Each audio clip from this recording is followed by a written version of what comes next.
O governo espera aliviar a pressão sobre os gastos com a medida provisória para reverter o desgaste causado pelo IOF.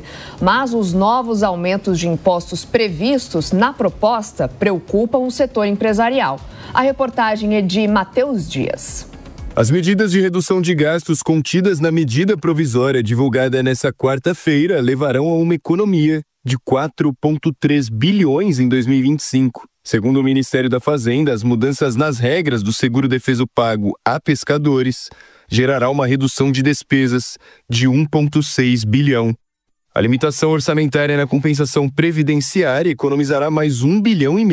O valor restante, 1,2 bilhão, virá do endurecimento nas regras para ter direito ao auxílio-doença.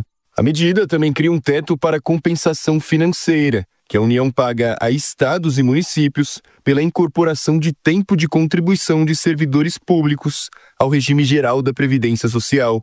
O impacto em 2026 será de 10,7 bilhões. O líder do governo da Câmara, deputado José Guimarães, está otimista com a economia prevista. As medidas do IOF são medidas simples, elas indicam que se nós fizermos para qualquer bloqueamento e contingenciamento, e o governo vai ter folga para continuar fazendo os investimentos em 2025.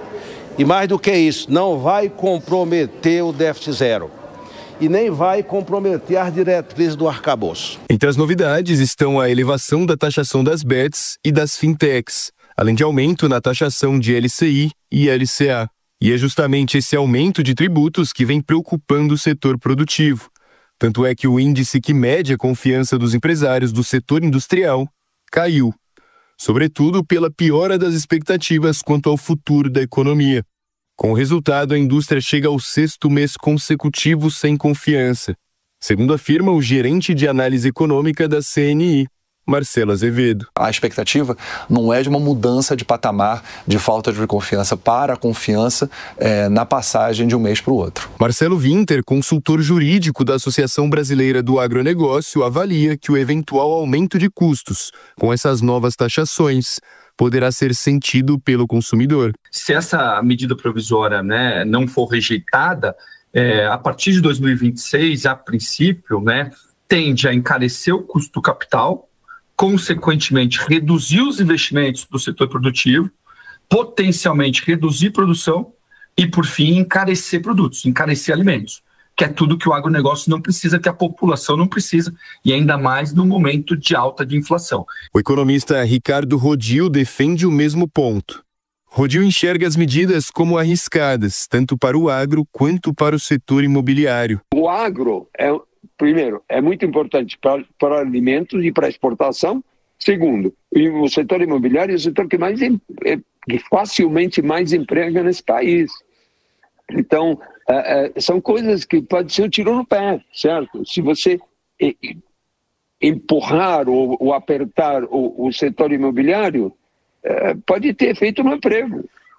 Ou no desemprego. O líder da oposição no Senado, Rogério Marinho, avalia que a medida provisória é inconstitucional e que o governo deveria cortar gastos com o fim dos supersalários e com a revisão dos subsídios fiscais, que somam 800 bilhões. Então, o governo veio aqui ao parlamento e disse o seguinte: o piloto sumiu, aperta os cintos, quem sair por último fecha a porta e apaga a luz, e a culpa é do governo anterior. Então, é evidente que a oposição não pode compactuar com esta irresponsabilidade, com essa leviandade, com essa falta de atenção às contas públicas que tem sido uma marca do governo do PT. Já o líder do Planalto no Congresso, Randolph Rodrigues, disse que o corte no orçamento do ano, hoje em 31 bilhões de reais, pode ser ampliado se a MP do IOF não for votada. Randolph avalia que a resistência proposta não tem ligação com as reclamações em torno da liberação de emendas. O curso de liberação das emendas vai percorrer o curso normal do orçamento, que tem sido percorrido. Nós não temos uma peça orçamentária que foi votada em dezembro. Nós temos uma peça orçamentária que foi votada em março, abril desse ano. E é óbvio, precisa... E no curso dessa peça orçamentária, teve um forte contingenciamento. Que, se não for aprovada essa medida provisória, se não for aprovado, se for derrubado o PDL, relativa ao IOF, um contingenciamento, um bloqueio que vai ser ampliado, inclusive sobre as emendas. Nós temos um contingenciamento e bloqueio hoje de 20 e 10 bi. Sem essa medida provisória e sem, junto com isso, o decreto do IOF, o contingenciamento e o bloqueio irão para 60, 70, 80 bi. E, obviamente, atingirão também as emendas parlamentares. O Congresso tem 120 dias para analisar a medida provisória.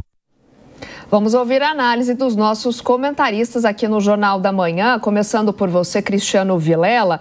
Diante de toda essa pressão da oposição e até da ameaça de debandada de alguns partidos, o governo vai ter força política para manter esses termos do decreto, aprovar, inclusive, essa MP do IOF. Vou trazer também até uma análise feita pela Dora Kramer, a gente colocou mais cedo. Ela diz que o governo não está sabendo fazer o diagnóstico correto. Você concorda?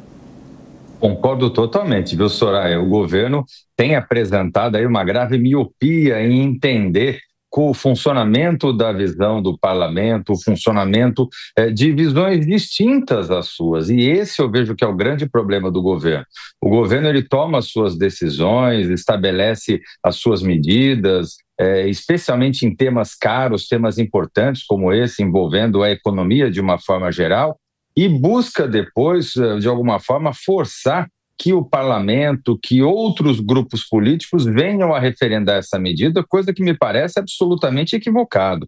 É importante que um tema como esse, que envolve aumento de tributação, que é algo extremamente sensível, um tema que envolve questões relativas ao capital de setores importantes como o setor agro, o setor imobiliário, enfim, setor financeiro de uma forma geral, que tudo isso seja dialogado com o parlamento, ouvindo realmente os limites que o parlamento tem para aprovar determinadas medidas. Ao longo desses 2 anos e meio, foi aprovado já de uma forma excessiva um aumento de gastos públicos por parte do governo, e eu vejo que a visão que impera hoje no Legislativo é de que o governo precisa agora dar uma demonstração de corte de gastos, uma demonstração de austeridade, o que vai na contramão com a proposta que foi apresentada pelo governo federal.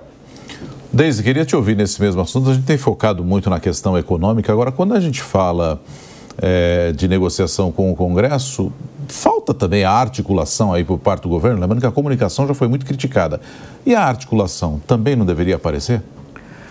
Falta articulação, Nonato, e se a gente for comparar com Lula 1 e Lula 2, o presidente Lula recebia muito mais os parlamentares, coisa que não acontece agora. E aí também, se a gente for olhar para essa medida que foi apresentada agora, 4 bilhões de corte, peraí, sabe, vamos olhar um pouquinho, não é muito, não é uma economia significativa, ainda mais quando o governo não corta os seus gastos, né? E aí o que a gente vê? Quem vai pagar essa conta ainda vai ser o pequeno produtor rural, vai ser o pequeno empresário brasileiro, através do LCI, do LCA, que antes não eram tributados. Some-se a isso o fato do Congresso ter reagido mal, provavelmente vai derrubar essa medida. O que a gente viu aqui foi o Congresso, o Palácio do Planalto, de novo, apresentando algo que ele chama de reforma fiscal, só que, na verdade, é uma maquiagem contábil.